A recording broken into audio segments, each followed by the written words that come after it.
Welcome back to Devil May Cry. Last time we got the Ifrit, the new weapon, Fire Elemental Gauntlets, and we also defeated Griffin, the Electric Elemental Bird boss.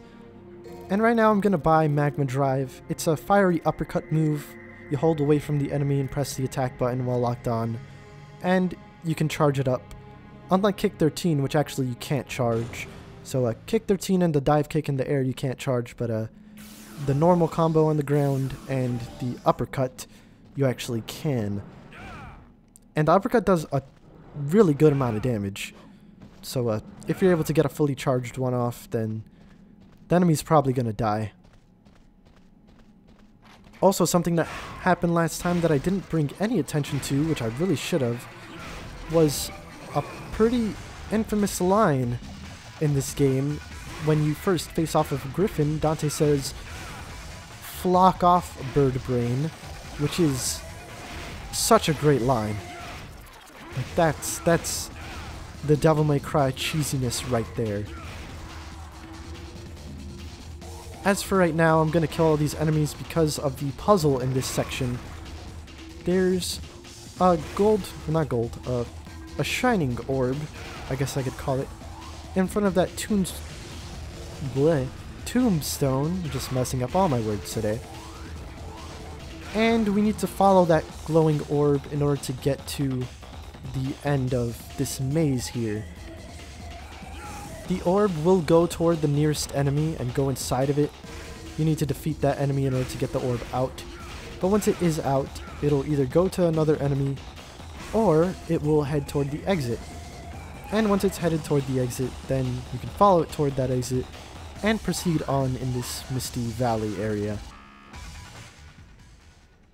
Since that's going to be pretty much the rest of the puzzle, killing enemies that have the orbs in them and then going forward, you know, following the orb. I guess I could kind of go on a tangent right now. Something that I've been kind of wanting to talk about since the beginning, but since things were kind of fast-paced and I sort of forgot about it a little bit, I haven't been able to talk about it. This game was originally not supposed to be a Devil May Cry game. It was originally going to be a Resident Evil game, Resident Evil 4, I think, but they ended up changing it to this kind of action hack-and-slash game because the character that they had in mind as a protagonist ended up being too overpowered in their eyes. They thought that, you know, having such a strong character would mean, you know, it's not really Resident Evil. It takes away the whole tension aspect of the game. At least the horror tension aspect of the game. And there are still some remnants of Resident Evil in this game, like kind of the slow-paced moving, the fixed camera angles. Those are still in here, still permeate it to this day. Don't go too far back in this game, like in this area, because if you end up going like toward the entrance of whatever area you're in, you'll actually head all the way back to the beginning, back at that door near where we fought all the fetishes and had to use 200 orbs to unlock it. And here we have these not phantom babies, because the phantom babies are the tiny spiders that you can kill with your guns and get orbs from. I don't know exactly what to call these, and they're not fire elemental as I recall it either. They're more earth elemental. They shoot out boulders out of their mouths. And they're not difficult to deal with. You fight them the same way you fight phantom, but they have less health. Just keep helm splittering them and they'll die. So make sure you use Alistair on these guys. And as you can see, I'm holding a charge shot and moving around with it with the shotgun. At least that's what I was just doing there. But still, it's pretty difficult to do. There's some orbs around here if you need them, if those not phantoms are giving you a bit of trouble. I'm not sure if they're actually susceptible or weak to if it's dive kick. Maybe they are, and I'm just kind of being dumb not using it. I haven't played this Devil May Cry game as much as I've played the others in the series, and by the others I mean 3 and 4 specifically, because Well, 1 and 2 are kind of archaic, I guess. They're not as intense, I guess, as the more recent games, but I'll get to those games when I get to those games. For now, we just beat the mission and got a B rank. The last couple times, well, the last couple missions, I've been getting C ranks, so I'm getting fluctuatingly better, I guess. I also got a couple A ranks, but that's kind of gone down the drain now, I guess. Also, the shop menu changed a bit. Rather than just having electricity like with the menu, the normal menu, it has electricity and fire to show that you have both Ifrit and Alistair. And now we have a Death Scythe, not a Sin Scythe, so, you know, it's different. Kind of like the Death Scissors again, except now they create platforms on the ground that shoot you up into the air, which are a bit difficult to deal with because, you know, they send you into the air, and when you're in the air, you're vulnerable, so, you know, make sure you get to the ground as quickly as possible. By which I mean use a dive kick, use Alistair's Helm Splitter, or Force Edges. You know, I keep forgetting. Excuse me. I keep forgetting that Force Edge is a weapon because it's not all that useful. Alistair is just a straight up better weapon. It does more damage, it has unlockable moves. When you get Air Hike, only it can use Air Hike. That's kind of a problem with this game. You might have seen it before, but when I was using Ifrit's Devil Trigger, I wasn't running as fast as I did when I was using Alistair's Devil Trigger. Ifrit's doesn't give you the speed boost, at least I don't recall that it does. And also, you know, there are Devil Trigger specific moves that only each one can do.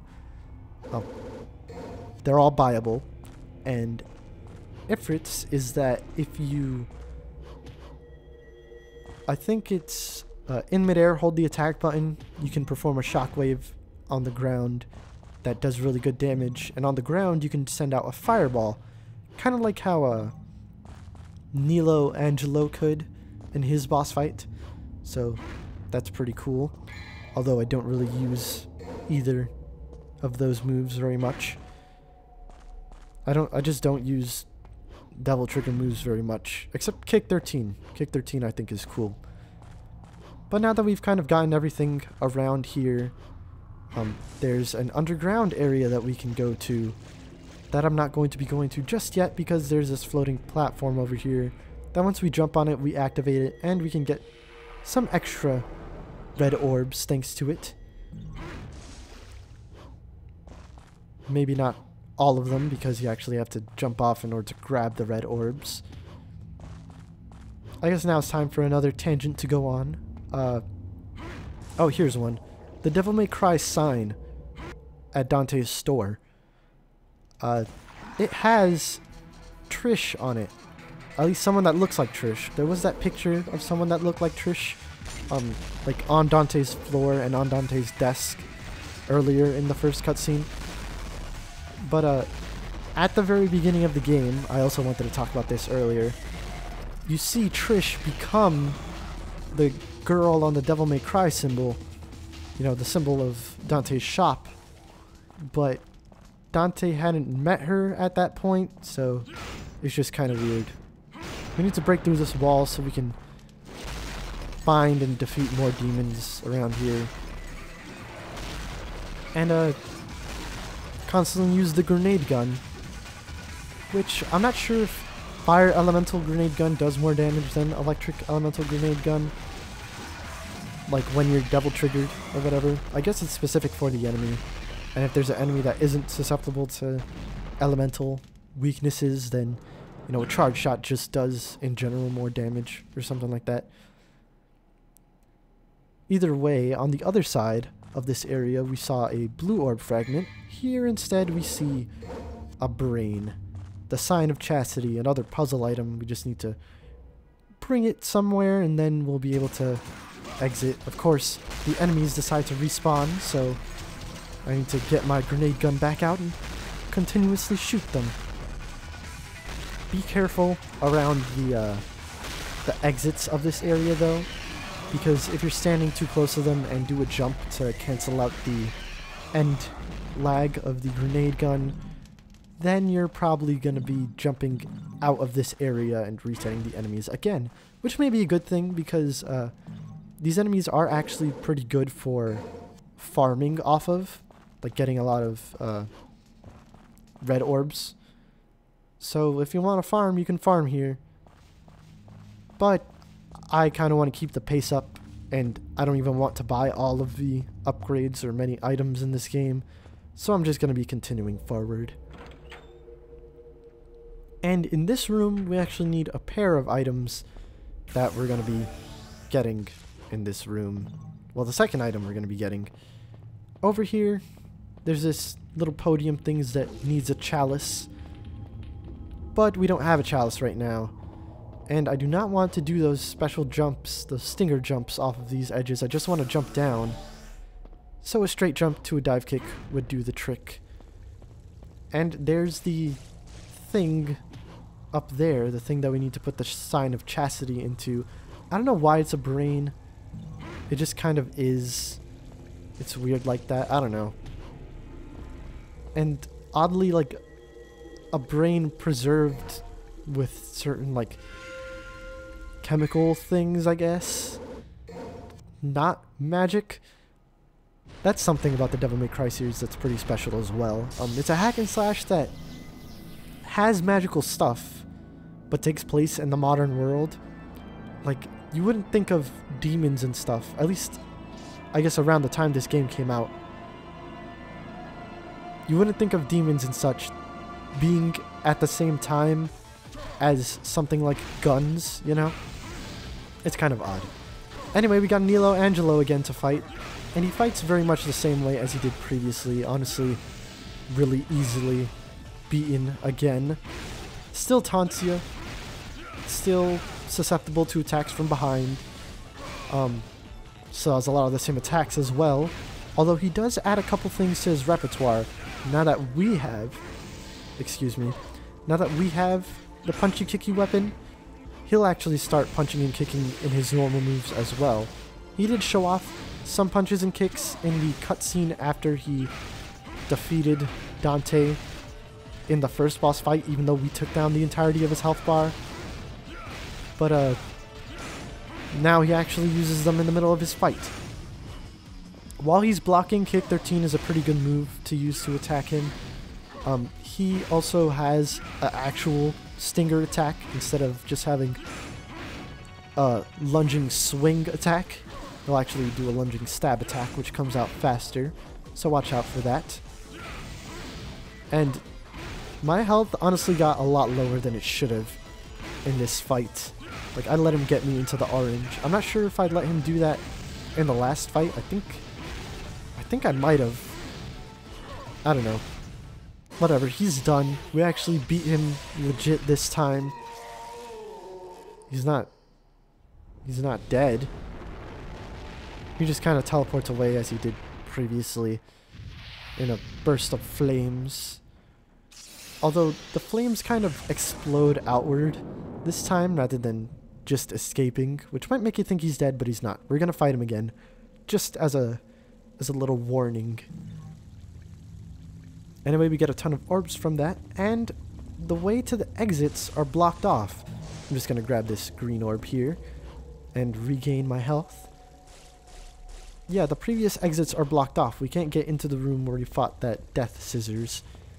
Or death scythe. It wasn't the scissors variant. So, we need to head on up here and now actually make these jumps in order to put the chalice in front of this knight statue, I guess. Kind of looks like a knight. I guess it is. And now that we've done that, we open up a different path. One that leads to the end of the mission. We're not actually going to be getting to that path in this mission. However, we are going to be getting to it in this part because, well, this isn't long enough. We've only done a couple missions, and I keep jumping, you know, stinger jumping off of these ledges by accident. Anyway, that's a mission cleared. Did we get a boss bonus for this one? No. Wait, did we? No, we didn't. That's so dumb. Like, we got a boss bonus only the first time we fought Nelo Angelo for some reason. Whatever. Now we have the ghost ship mission, and honestly, probably what a lot of people consider one of the worst parts of this game. Because, well, there's some unorthodox stuff going on. I decided to forego getting more health and stuff, instead getting the upgrade to Kick 13, which, unlike the upgrade to Stinger, isn't just, well, actually that's not true. It does have a movement kind of upgrade. Well, not really movement. Range. Yeah. It has more range and it does more damage, I guess. Underwater controls. Yes, we're actually going to be going underwater. And not in a cool way, like in, I don't know, Mario 64, where you have nice swimming controls that actually work, in my opinion. I mean, these work. It's just so out of place. Maybe still remnants of the whole Resident Evil thing. But once we actually get to the water, I'll actually talk a bit more about it. There's a big old stranded ship here. And one of these things again. There was one in an earlier mission, but I didn't really bring much attention to it. If you continuously attack it, you can get orbs out of it, though not very many. But you know, free orbs is free orbs. Attack it, and you'll have more money than you had previously, so that's a good thing. Now, I say money as if it's a currency, and it kind of is, because, well, you use it to buy things, but it's not exactly money. It's crystallized demon blood, or whatever this game wants to call it. There's been something that's happening that I want to bring attention to that I haven't, but when Dante changes weapons, the animation that he does when he changes from Alistair to Ifrit, he sort of punches his hand to the ground. I want you to keep that in mind for a later game that I'm going to be playing in this Devil May Cry series. Not this game, but you know, that animation kind of gets referenced to in a later game, and I think it's really cool despite being a very small reference. And that was kind of cheap. I just entered the room and there's a bunch of stuff attacking me now. There's also things that attack you underwater, and we don't exactly have the weapon for attacking underwater right now, so it's kind of lame. But yeah, underwater is first person with inverted up and down controls. I think it is a bit weird, but just the fact that it's so not Devil May Cry, you know. You're not doing any combos on enemies, you're just kind of shooting them from afar. It's very not annoying, just, you know, unorthodox. And now we have access to the outside on top of the ship. And there's a bunch of orbs that I can go around collecting here, which I am going to do because Dante's so agile and he can collect these orbs. Though there aren't very many, they're just 5s, and they're very sporadically placed on the whatever these parts of the ship are called. I guess I'll just call it the sail, on the sail of the ship. I guess the platforming would be made easier if I were to actually buy, what was the name of the move? Air Raid for Alistair, because then I could fly using up my Devil Trigger. And here's another tangent that I want to go on, because for those aficionados of this game, I actually haven't been doing any of these, but there are secret missions in this game. And what secret missions are essentially extra missions that you can do where you have various challenges, maybe fighting, maybe platforming, and at the end of them they usually have a reward for you, be they a blue orb or an extra item. I am not going to be doing any of the secret missions in this game because at the time of this recording, I had no idea where they were. Like, I just didn't know that there were... Well, I did know that there were secret missions in this game. I just didn't know how to get them. And later on, I looked it up, which is something that I don't like to do in games, but in Devil May Cry 3 and 4, they're not easy to find, but they're more on the way than the secret missions in this game. In this game, there's a lot of progressing forward and then going back a really good distance in order to actually get to the mission. Like, after beating Phantom in the room where you get the Pride of the Lion so that we can destroy the lion and kill the shadow, I think going back to there like a couple missions later actually gives you a secret mission so you could get another blue orb, or blue orb fragment rather. And honestly, they're not required for a normal mode playthrough of this game.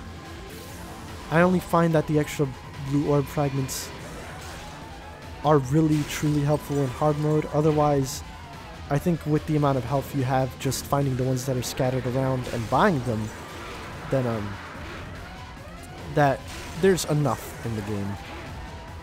So no secret missions, kind of not showing off all of the game, but I guess it gives you incentive to actually get the game yourself if you end up being interested in it. I just think that the implementation is very lackluster in this game. Also, we have another Death Scythe to deal with, who is honestly in a much more difficult area to manage than the previous Death Scythe, but I was still able to kill it, so we may continue on through this ship. I did miss a few rooms, as in I didn't go to a bunch of rooms, but you don't really have to. There's not much besides extra orbs in there. And now that we've defeated the Death Scythe, we can actually progress, by which I mean activate the ship. And there's a bit of a surprise on the ship. Excuse me, I just kind of yawned there. Not really a surprise on the ship, but a surprise that will come onto the ship, I guess. Hopefully the cutscene can catch up with what I'm trying to say before I actually spoil what it is. But that door opened. The cross swords are no longer there because it doesn't detect any, I guess, evil demons. But now that there is a demon here, the Griffin, who we have to fight again, the door is going to close again, and we need to defeat him on this relatively small ship compared to the big arena that we had previously. So, yeah, Griffin Part 2. And unlike Phantom, where his Part 2 is avoidable, I don't think this one is. He has a new attack, where he sends a bird at you. And I don't know what this... like, how you're supposed to take down the bird. I guess shooting it would do just fine. And I am going to be switching weapons in order to shoot it more effectively. Just... it's such an annoying bit of this boss fight. Like, it also does that... well, earlier it did the thing. I guess it was just a lingering thing from the Death Scythe. But it raised me high up into the air when I didn't want it to. And that was kind of lame. Look, it just did it right there. So it wasn't just a Death Scythe. I was going to say I think it went away after I attacked Griffin. It has gone away now. But Griffin, the most effective way to kill him in this boss fight is to use, what was it? Ifrit's Devil Trigger and shoot him with Ebony and Ivory. It does a really good amount of damage. And it's just the best way to do it, in my opinion. It's the way to get it done the fastest. And it just takes away so much of his health in such a short amount of time. And, you know, after the Devil Trigger runs out, if you continuously shoot him, you'll get more Devil Trigger back. And if there's ever a bit of downtime, you can, I guess, taunt if you want to, in order to get more Devil Trigger back. This attack right here is new as well, where he rains down lightning everywhere. Very annoying attack if you're near him. You want to stay away from him for that. But I didn't because I'm kind of adult.